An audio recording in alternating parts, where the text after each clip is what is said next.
지금 우리가 아이들한테 근데 공부시키는 게 연산을 정확한 시간에 빨리 하는 이런 걸 지금 연습을 시키고 있는 공부가 10년은 앞으로는 의미가 있다고 그랬죠. 근데 10년 이후는 이제 어떻게 될지 모르죠. 대치동조차도. 그러면은 사실 대치동이 가지고 있는 학군이라고 하는 메리트는 좀 물음표가 되는데 앞으로 그냥 학군이라고 하는 거는 입지 지금은 한 30-40% 막 비중을 차지한다 그러면 그 비중이 점점 줄어들지 않을까라고도 예측을 해볼 수 있을 것 같습니다. 만약에 대치동을 네. 들어가야겠다. 네.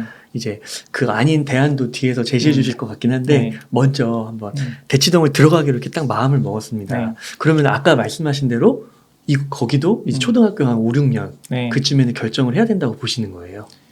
그렇게들 많이 생각을 하시는데 네. 저는 사실은 대치동이나 목동 같이 경쟁이 너무 치열한 데는 너무 일찍 들어오는 게 그렇게 바람직하지는 않다고 보거든요. 오히려. 왜 그러냐면 잘하는 애들이 너무 많기 때문에 아이들의 공부 자존감이 떨어질 가능성이 굉장히 많아요.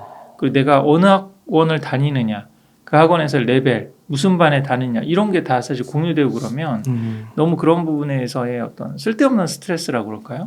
이런 부분도 사실 많기 때문에 보통 학군 이사를 고민하실 때 자주 물어보시는 질문이 두 가지거든요. 네. 하나는 지금 말씀하신 언제 이동을 해야 되나, 최소한 초등 5, 6학년 때는 해서 좀 입시로 달릴 수 있는 준비를 해야 되지 않을까라고 하는 생각이 있고, 특히 분당같이 또 굉장히 치열한 그런 순회동이나 소연동 이런 데는 아파트 본인이 살고 있는 데하고 그런 거리뿐만 아니라요, 너무 그 거리가 가까운 아파트들이 많기 때문에 재학 연도, 그러니까 1학년 때 일찍 누가 더 오를 다녔냐, 맞아요, 그걸로 맞아요. 그 또 이게 배정이 되는 그런 것도 있거든요.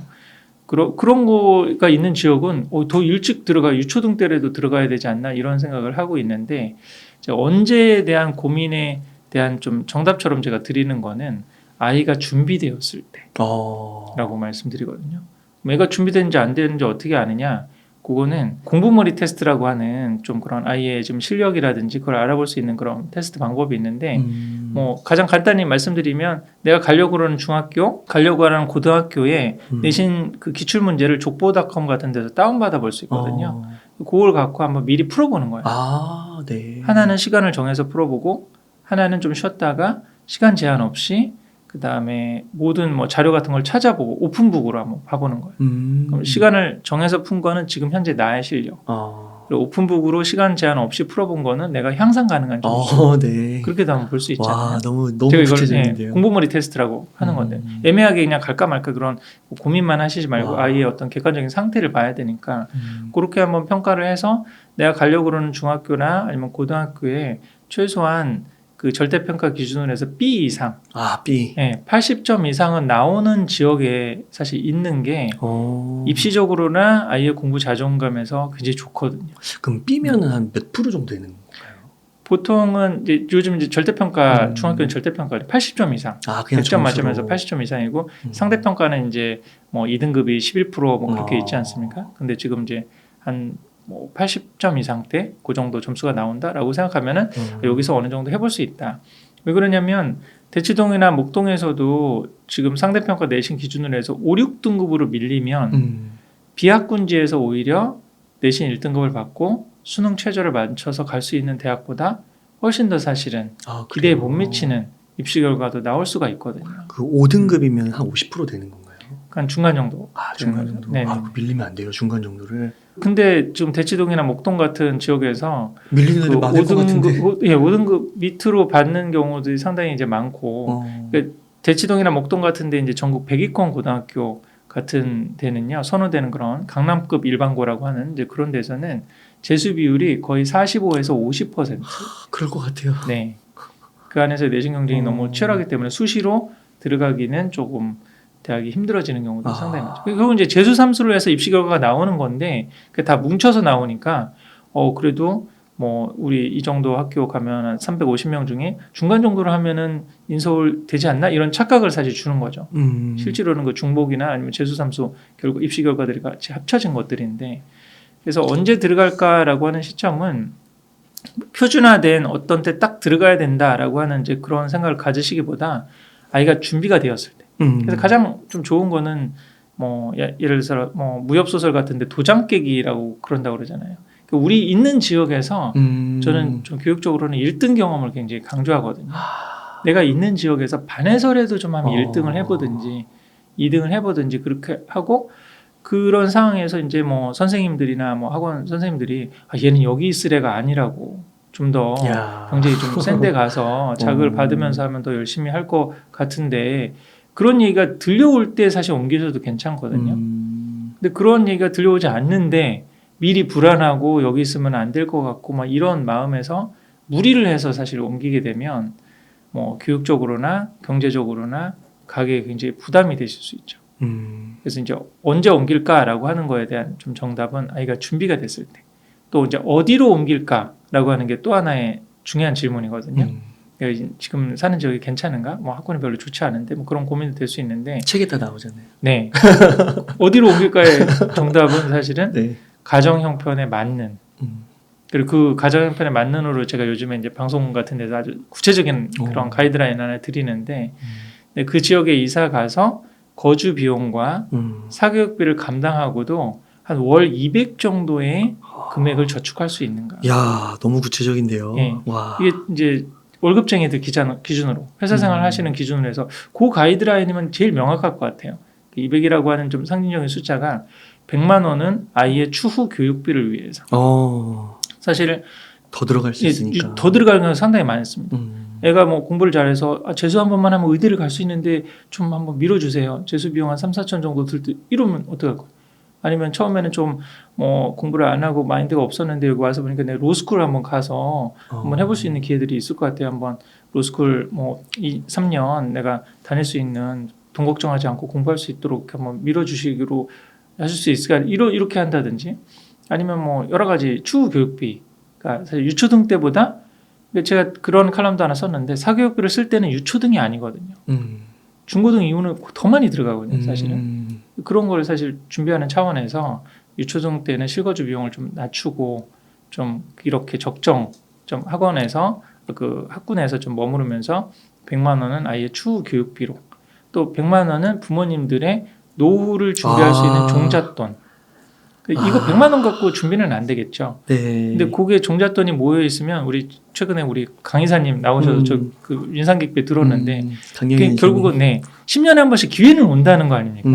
지금도 있었잖아요. 그 IMF 팬데믹 때 그 뭐 주식이 40% 50% 빠지는 그런 기회들이 있는데 그때는 이제 패닉이니까 패닉이어서 못 사는 것도 있고 현실적으로 말하면 현금이 물려서. 없습니다.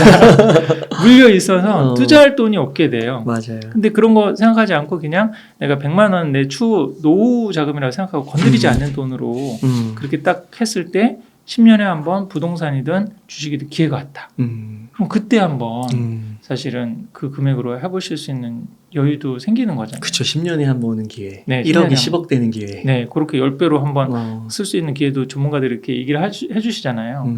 그런 기회들을 사실 노리고 그게 이제 무리하지 않는 이상. 그런 질문 굉장히 많이 하거든요. 지금 우리 아이 상황이라든지 가정 형편에 좀 무리가 되는데 그래도 좀 지금 입시가 너무 치열하니까 대치동으로 가야 되지 않을까요? 옥동으로 가야 되지 않을까요? 분당으로 가야 되지 않을까요? 이런 질문 굉장히 많이 받는데 벌써 무리라는 단어가 들어가면 순리에 안 맞는 거고 무리하실 필요 없다고. 우리 가정 형편에 맞게. 그럼 우리 가정 형편의 기준이 뭐냐? 제가 말씀드린 대로 거주 비용하고 아이 사교육비를 감당하고도 한 최소 월 200 정도의 비용은 저축하실 수 있는. 근데 진짜 소장님께서 진짜 왜 이 책이 300페이지에서 800페이지까지 늘어났는지 디테일이 엄청나신 것 같아요. 왜냐하면 한편으로는 아까 말씀해 주신 지금 교육과 어떻게 보면 재테크를 얘기하고 있는 건데 투자를 얘기하고 있는 건데 어느 한쪽에 서면 교육을 강조하면 자식에게 올인해서 자식 잘 되면 그게 뭐 노후로 부모 노후까지 다 연결되고 집안에 뭐 영광이고 막 이런 식으로 좀 가잖아요. 투자만 또 강조하면은 자녀한테 쓰는 사교육비 전혀 쓰지 말고 다 모아둬가지고 주식 투자해라 뭐 이런 식으로 또 갈 수도 있잖아요. 근데 이게 뭔가 석연치가 않단 말이죠. 근데 이게 딱 균형을 정말 구체적으로 잡아주시는 가이드라인인 것 같아요. 저는 굉장히 현실적인 측면하고 이상적인 측면을 약간 다 갖고 있는데요. 사실 제가 웅달님 처음 만나게 된 게 유태인 자녀 교육하고 탈무드 때문에 사실 만나게 된 거였죠. 그러니까 저는 앞으로 미래 교육의 키워드는 탈무드식 독서 토론이라고 생각하거든요. 그런 자신의 인생의 중심이 될 수 있는 원전을 하나 두고 사람끼리의 소통. 이게 이제 두 사람끼리 부모님하고 또 친구들하고 선생님하고 같이 해서 상대방의 감정을 읽고 나를 표현할 수 있는 능력을 기르는 거, 소통 능력을 기르는 게 사실 이제 핵심이라고 생각이 되는데, 근데 지금 현실적인 차원에서는 당장에 근데 뭐 그런 식의 인문학이라든지 아니면 이상적인 교육을 했는데 애가 문제집 푸는 공부를 잘해요. 그렇죠. 잘해가지고 뭐 의대를 가거나 아니면 좋은 대학을 가거나 아니면 좋은 이공계를 할 수 있는 기회가 있어요. 근데 그런 애들을 공부시키지 않는 가정은 없거든요, 사실은. 그러면 자연스럽게 그러면 이 아이가 공부 쪽으로 문제집 푸는 공부가 가능성이 있는 아이면 그걸 해볼 수 있는 인프라라든지 그걸 뭐 활용하는 게 나쁘지는 않다고 생각하거든요. 근데 그래서 뭐 학군지에 들어올 형편이 되면 학군지에 들어오셔도 되고, 우리 가정은 애는 공부는 잘하는데 가정 형편이 좀 좋지 않다 그러면 여러 가지 특목 자사고나 아니면 뭐 공주 한일고라든지 공주 사대부고라든지 이런 학교들은 그 일반고인데 거의 자사고급 입시 실적이 나는 그런 학교거든요. 기숙사비. 근데 일반고기 때문에 학비도 별로 비싸지 않아요. 기숙사비도 그렇게 비싸지가 않고. 그러니까 이런 학교들도 활용해 볼 수 있어요. 다 리스트에 있는 네, 거죠? 다 그렇죠. 그러니까 우리 가정 형편에 맞게 애가 가정 형편은 어려운데 공부를 잘한다 그러면 할 수 있는 그런 가이드를 사실 드린 거고, 그래서 입시나 교육에서 의미가 있으려면 우선 아이의 공부 역량이 돼야 돼요. 근데 제가 좀 책을 쓰거나 쓰게 된 동기이기도 하고 그랬던 게, 그 아이가 공부 그릇이 되지 않는데 부모님들이 착각을 하는 거죠. 그러니까 또 미안하고 뭐 그러니까 내가 부모가 뒷바라지를 못해서 아니면 학군을 옮겨주지 못해서 사교육을 시키지 않아서 애 인생을 망치는 게 아닐까?